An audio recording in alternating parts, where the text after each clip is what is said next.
Hello. This is not the way I wanted to start this video, and the sun's in my face. Things have changed. Got a container. I'm obviously in the middle of something. I did shoot some footage before, but my phone system restored itself while it was in my pocket while I was installing that thing. So, fun times. Just want to do a little bit of an update. Got a container. Short little 20-footer, something to start our shop in. So, we've got our fabrication side over here. Got hardware department, got some toolboxes, a fridge. Yes, is it a necessity? Yes, it is a necessity. Assembly bench and big vise. Had those handles for about 10 years. Haven't had anything to put them on. So, but I will give you update car by car, starting with the F250. F250, the last video I updated is it wasn't running. I was trying to diagnose it, but it's been a couple years since then. So we ended up sending it off to the diesel shop, diesel performance shop in San Diego. Not San Diego, San Bernardino. And they redid the whole fuel system, chemically treated it and everything. So then it ran great for a while, and then we pulled it apart because it started running on 7 cylinders and it was leaking really bad out of the timing cover at the top. So ended up pulling it apart, pulled the engine, resealed it, put it all back together, rebuilt the turbo. It's got a billet wheel in there and like a riffraff diesel wheel or something.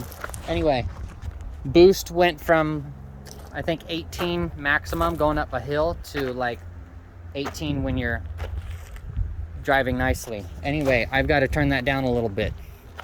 So that's the update on the F250. We're gonna go get it registered in the next couple days here. We're actually going tomorrow, so we're gonna register that and another car.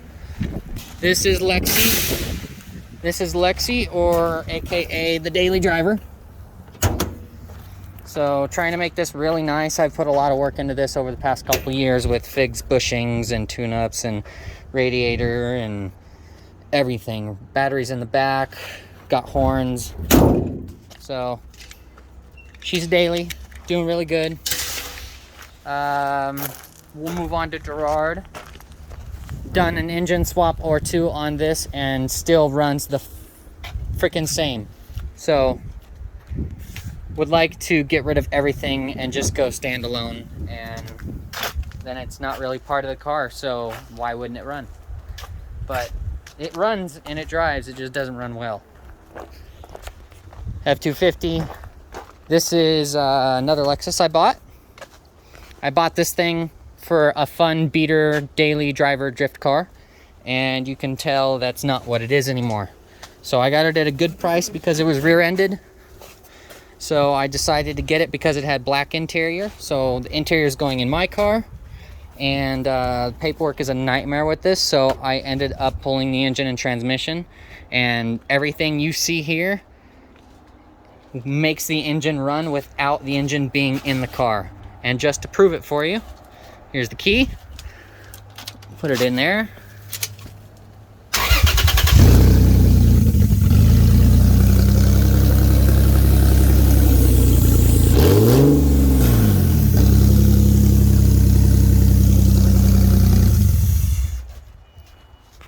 Couple things I got to do on that. I got to change the pulleys around because I'm getting rid of the AC and power steering pump. But once this is done, then I will remove this car from the space and we will be putting in the RX7 in its place. This is a 1982 RX7 I bought from my old boss. Rumor has it, guy came into the shop, clutch issues, guy didn't want to fix it, bought it from the guy, let it sit in a yard. Kind of like all those. So I rescued it 10 years later after the rodents got to it and it was all dry rotted.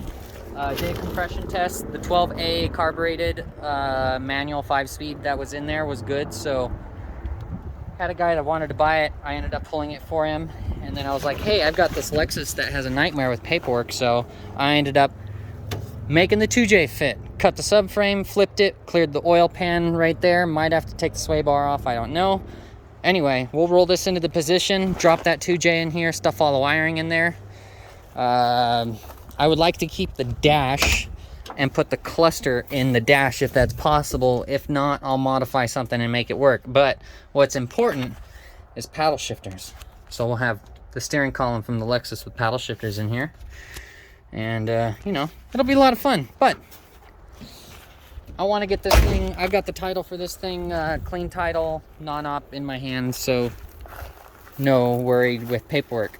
I'm actually going to register this as it sits tomorrow also. So that way it'll be registered when I put the 2J in it, and it'll be mostly legal for a test drive. So that's update on RX7 so far. This is my grandpa's S10. Needs a radiator and probably a transmission, since the radiator went and the transmission fluid got mixed with the radiator water. So you know how that is. But it's got a couple cool things. It's got Camaro wheels on it. It's got the Camaro hood. And it was just grandpa's truck. So it runs, it needs a tune-up, all that fun stuff. I would like to get this thing running and drive it until someone buys it from me. But when someone buys that from me, because everything's for sale, then I can finish my trike here. This was in my head for a while, and it was all thanks to us getting a motorcycle and my dad chopping it in half, so I couldn't run it, so I couldn't ride it. So I took the back half of the 600 GSXR street bike, found a sandrail frame for $100, went and got the Miata front suspension for $500 at LKQ. Had some wheels laying around, so I got adapters for them because I thought they were really bad ass. And yeah, it's just been a rolling chassis ever since. So hopefully get the RX7 running, sell it, get that baby running, and drive it. Also, moving on to the next thing. This is a 90 Dodge Dakota. It's got the 318 that is blown up. It's got bad piston rings. So we've got a 80-ish Pacero motorhome with a 440 in it. So you know exactly what's going to happen with that. I don't have to say it. This lovely Dexter pile is what's left of a 1990 Fox body. So scored this thing on the side of a house. It runs in the middle of a tune-up right now. We got a broken bolt. It's been holding us down for a while. Don't know what to do. We want to switch it to the GT40 manifold, but we need an upper manifold. So yeah, we've got a 5.9 Jeep that's still sitting at storage. We've got a 72 or 73 Datsun pickup truck with a 180 SX, I think, straight 6 turbo motor. It's the Fair Lady motor. So I'd like to get that running too, but pretty soon that's going to be rolling into place. Oh, I want to show you one more thing. I've been watching this thing every day. I love it. From what I've gathered, it's a 1960s Dodge D100 short bed, non-step side, but it's all complete, and it's got the motor and tranny and everything in it. So I would like to get it someday, but I don't know when.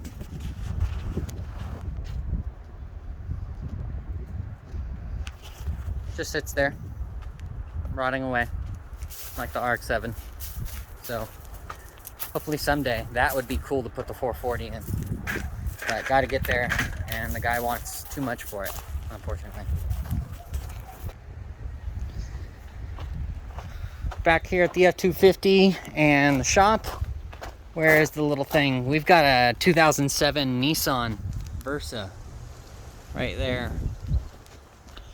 It's got a 1.8 that's burning oil through the piston rings, so we want to get a 2.0, maybe 2.0 turbo, and get it running on the crate just like this and crate it up. That way we can take it out, put it in the car when that one blows up, because it's not a matter of if, but when.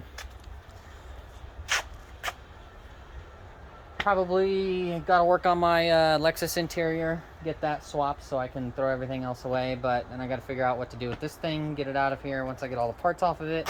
I was going to part it out, but there's not much left because that's everything and I'm using it all. So